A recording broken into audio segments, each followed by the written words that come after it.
ভাই, জি ভাই। হ্যাঁ, হ্যাঁ। ওয়ালাইকুম আসসালাম। জি ভাই, জি।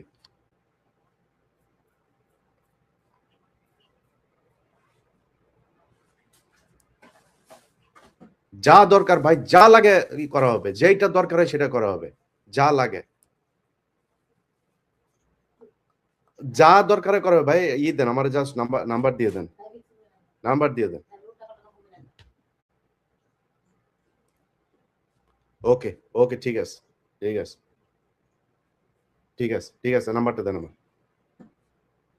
ইনকিলাব মঞ্চের মুখপাত্র শহীদ উসমান হাদি আমাদের মাঝে নেই। এটা আসলে আজকের খবর না। যখন ১ম এই ঘটনাটা ঘটেছিল এটা ঢাকা মেডিকেলে যখন অপারেশনটা হয় সেখানে অপারেশনে থাকা এক ডাক্তারের সাথে কথা হয়েছিল। তিনি যেটা বলেছিলেন যে এটা আসলে মানে বাঁচার সম্ভাবনা একেবারে নেই বললেই চলে। তারপরেও মূলত তারা ইউনাইটেড হসপিটাল এভারকেয়ার হসপিটালে যেটা নিয়ে গিয়েছিল একটা বেটার লাইফ সাপোর্ট দেওয়ার জন্য। এর বাইরে কোনো কিছু না। তো দেখেন এই ঘটনাটা কিন্তু আমি যেহেতু জানি বা অনেকেই জানে তার মানে সরকারের কাছে ছিল। সে যে মারা যাবে এটা সরকার বুঝতে পারছিল। তারপরেও তার যে খুনি, সেই খুনিকে বাঁচানোর জন্য সরকারের গোয়েন্দা সংস্থা, বিশেষ করে ডিজিএফআই এর কয়েকজন কর্মকর্তা, তারপরে ওর নাম কি? সেলিম আজাদ, ডিএমআই, এরা বৈঠক করে এই খুনের আগে তারা বৈঠক করে খুনিকে মানসিকভাবে শক্তি দেওয়ার জন্য, তার বের হয়ে যাওয়ার জন্য, তাকে নিরাপদে ভারতে পাঠানোর জন্য কি, কি করতে হবে আমরা এখনো নিশ্চিত না। এই ডিজিএফআই এর দেয়া কথাবার্তা আমরা বিশ্বাস করি না। তারা বলছে যে সে পালিয়ে গিয়েছে। সে আদৌ পালিয়ে গিয়েছে কিনা এখনো পর্যন্ত আমরা জানি না। হইতে পারে ফয়সাল মাসুদ সে দেশেই আছে এবং ডিজিএফআই তাদেরকে বাঁচানোর জন্যই তাদের নিয়ন্ত্রিত বিভিন্ন লোকজনকে দিয়ে তারা এটা বারবার বলানোর চেষ্টা করছে যে এই মুহূর্তে তিনি পাস হয়েছেন, এই মুহূর্তে তিনি চলে গেছেন, এই মুহূর্তে তিনি কোথায় কি করছেন সবকিছু জানেন। শুধু এইটা জানেন না যে তিনি যে পালিয়ে যাচ্ছেন। তা আপনারা এত কিছু যেহেতু আপনারা সোশ্যাল মিডিয়াতে দিচ্ছেন, ধরেন আমি একজনের নাম বলি যেমন আ জুলকারনাইন সায়ের। উনি উনার ফেসবুকে করেছেন। এটা তো আর উনার তথ্য না। উনাকে নিশ্চয়ই গোয়েন্দা সংস্থায় দিয়েছে উনাকে। এবং উনাকে যে তথ্যটা দেওয়া হয়েছে সেটা গোয়েন্দা সংস্থা জেনেই দিয়েছেন। তাহলে গোয়েন্দা সংস্থা আগে কেন উনাকে দেন নাই যে এই জায়গা দিয়ে পালিয়ে যাচ্ছেন বা এইভাবে খুন হবেন, এখানে এই হচ্ছে, এগুলো দিতে পারেন নাই। উনারা যাওয়ার পরে তারপরে উনার সোশ্যাল মিডিয়াতে উনি কার সাথে যোগাযোগ করছেন, WhatsApp এ কাকে ছবি পাঠিয়েছেন সেই তথ্য তিনারা বিভিন্ন জনকে দিচ্ছেন। সেটা জুলকারনাইন সায়ের সহ আরো নিশ্চয়ই অন্যান্য অনেক সাংবাদিকদেরকে তারা দিয়েছেন। কিন্তু তার আগে তারা দেয় নাই। তার মানে হচ্ছে এই ঘটনার সাথে আমি যতটুকু শুনেছি স্বরাষ্ট্র উপদেষ্টা জাহাঙ্গীর এটা হচ্ছে গিয়ে পিলখানা হত্যাকাণ্ডের পুরো ধামাচাপা দেওয়ার মূল হোতাদের মধ্যে এই জাহাঙ্গীর একজন।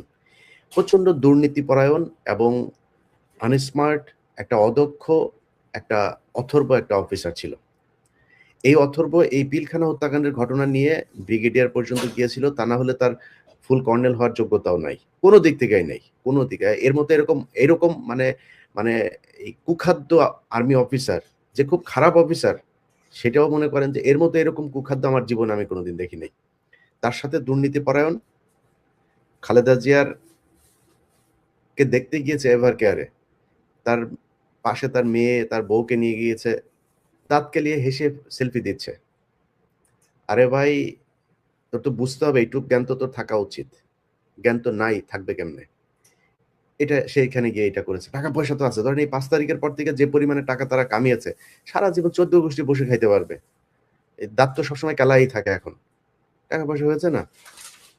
এরা এই খুনের সাথে জড়িত এবং ডিজিএফআই সরাসরি এই খুন এক্সিকিউট, প্ল্যানিং, আফটার ইফেক্ট যা করা দরকার সবকিছু ডিজিএফআই বসে করেছে। অতএব ডিজিএফআই চিফ যিনি আছেন তাকে অবশ্যই পদত্যাগ করতে হবে। তাকে সরাইতে হবে। সরাইয়া তারপরে এখানে অন্য কাউকে দিতে হবে। ব্রিগেডিয়ার এই যে আপনার আরেকজন আছে ওর নামটা যাই হোক, আ আর্মির বিষয়টা বাদ দিলাম। ডিজিএফআই এবং এই ডিএমআই সহ যারা এটার জন্য মানে এই ঘটনার সাথে আমি তারা জড়িত আছে না আছে, তাদের বিচার করবেন না করবেন, কি করবেন সেটার সাথে মনে করেন যে তারা কিছুই নাই, এটার সাথে কিছুই জানে না, কিছুই বুঝে না। তারা যে এটারে ঠেকাইতে পারে নাই, এইজন্য তাদের ওই চেয়ারে থাকার আর কোনো নৈতিক কোনো নাই। এরপরে হচ্ছে স্বরাষ্ট্র উপদেষ্টা। স্বরাষ্ট্র উপদেষ্টা ধরেন এই গেল কয়েকদিনের ভেতরে যদি আপনি বাংলাদেশের আইন শৃঙ্খলা পরিস্থিতিটা দেখেন, আরে বেটা স্বরাষ্ট্র উপদেষ্টা তুই তো কনস্টেবল হইতে পারবি না। তোরে যদি আমি জানি না তুই কেমনে ঢুকছিলি সেনাবাহিনীতে, তোর কনস্টেবল হওয়ার যোগ্যতা নাই।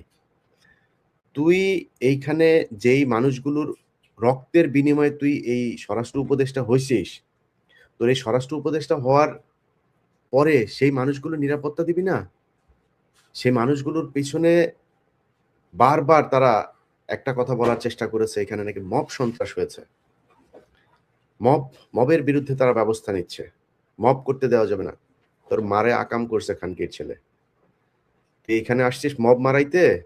এই দেশে যদি নাকি এই যৌক্তিক দাবি করা যদি নাকি মব হয়, তাহলে শেখ হাসিনাকে সরাইলি কি দিয়া?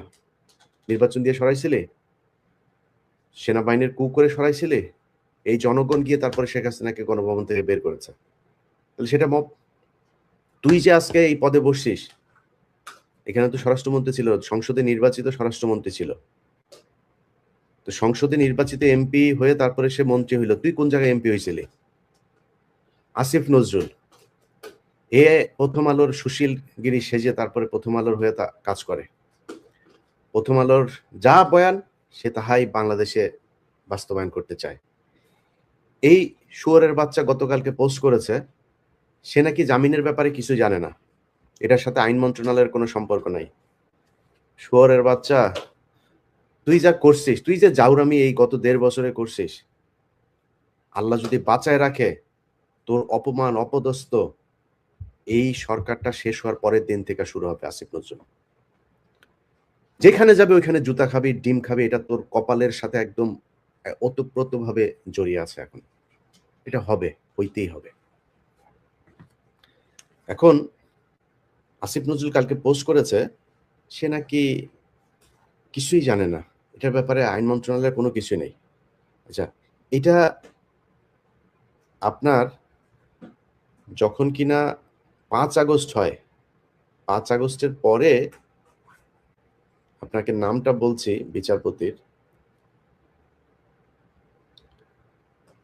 বিচারপতির নামটা হলো শেখ তাহসান আলী। আপনাদেরকেও শুয়োরের বাচ্চার ছবিটা দেখাই। এই খানকির ছেলে, ওর মা দৌলতদিয়াতে গিয়া তারপরে বিভিন্ন বেটাদের সাথে আকাম করে ওরে পয়দা করছে। এটা একটা আরেকটা জাউরা, ওই যে কয়সর কামাল, ওই শুয়োরের বাচ্চা গত 15 বছরে একবার ধরা খাইছিল শাহবাগে, সেটাও এক মাগি নিয়ে, গাড়ির মধ্যে এক মাগিরে নিয়ে লাগাইতে গিয়া পুলিশ তারে ধরছিল। এরপরে মুসলেকা দিয়ে তারপরে বেরিয়েছে, সেটারই সে বলেছে তাকে নাকি সরকার ধরেছে। এবং এই মোটামুটি মানে আমি জানি না, তারেক রহমানের অনেক কিছু আমার খুব ভালো লাগে, কিন্তু তারেক রহমানের আশপাশে সব মাদারচোদ, এখানে সব মাদারচোদ তারেক রহমানের আশপাশে। কেমনে যায়? ওই যে আরেকটা আছে ওয়াহিদুজ্জামান অ্যাপোলো, এখন কি ছেলেরা সব কটা শুয়োরের বাচ্চা। এই শুয়োরের বাচ্চাগুলো সব পাশে পাশে গিয়া তারপরে এদেরকে, এই কায়সার কামাল আর এই শুয়োরের বাচ্চা, এই দুইটায় মিলে এর বেঞ্চে আপনার এই হাইকোর্ট থেকে ইয়েটা ও জামিনটা হয়েছে। এই আজকে যে হাদির করা হলো, হাদিকে যে মারা হলো, এই তো জেলে থাকার কথা। আগের মামলার তদন্ত কর্মকর্তা বাদী, তারা এই ফয়সাল মাসুদ সে যে ছাত্রলীগ করতো সেটা উল্লেখ করে নাই। উল্লেখ কেন করে না? আগের থেকে প্রিপারেশন, যে উল্লেখ করলে তারা তো জামিন হবে না, জামিন নিতে কষ্ট হবে। আওয়ামী লীগ যদি হয়, সে ডাকাতির মামলায় অস্ত্র সহ আটক হয়েছে, কেন্দ্রীয় কমিটিতে সে পদে ছিল, সে জামিন পাইলো কিভাবে? তারে জামিন দিয়েছে। এখন আসিফ নজরুল কিচ্ছু জানে না। আসিফ নজরুল খানকির ছেলে, তুমি যে বিচারপতিদেরকে যে তুমি করলা, তুমি যে নিয়োগ দিলা, বিচারপতিরা তোমার মার শাটার ভিতর দিয়ে আসছিল মাদারচোদ, কোন দিক দিয়ে আসছিল? শুয়ারের বাচ্চারা কোথাকার। গায়ে লাগে না খানকির ছেলেরা? এই মানুষগুলো রক্তের উপরে দাঁড়ায় তারপরে তোরা উপদেষ্টা হইছিস, তোরা বড় বড় পদে বিচারপতি হয়েছে। এই খানকির পোলা, এই যে তাহসান, শুয়ারের বাচ্চা 5 তারিখের পরে সেইখানে এই তাকে বিচারপতি নিয়োগ করা হয়েছে, জামিন দিয়ে দিছে। সে যা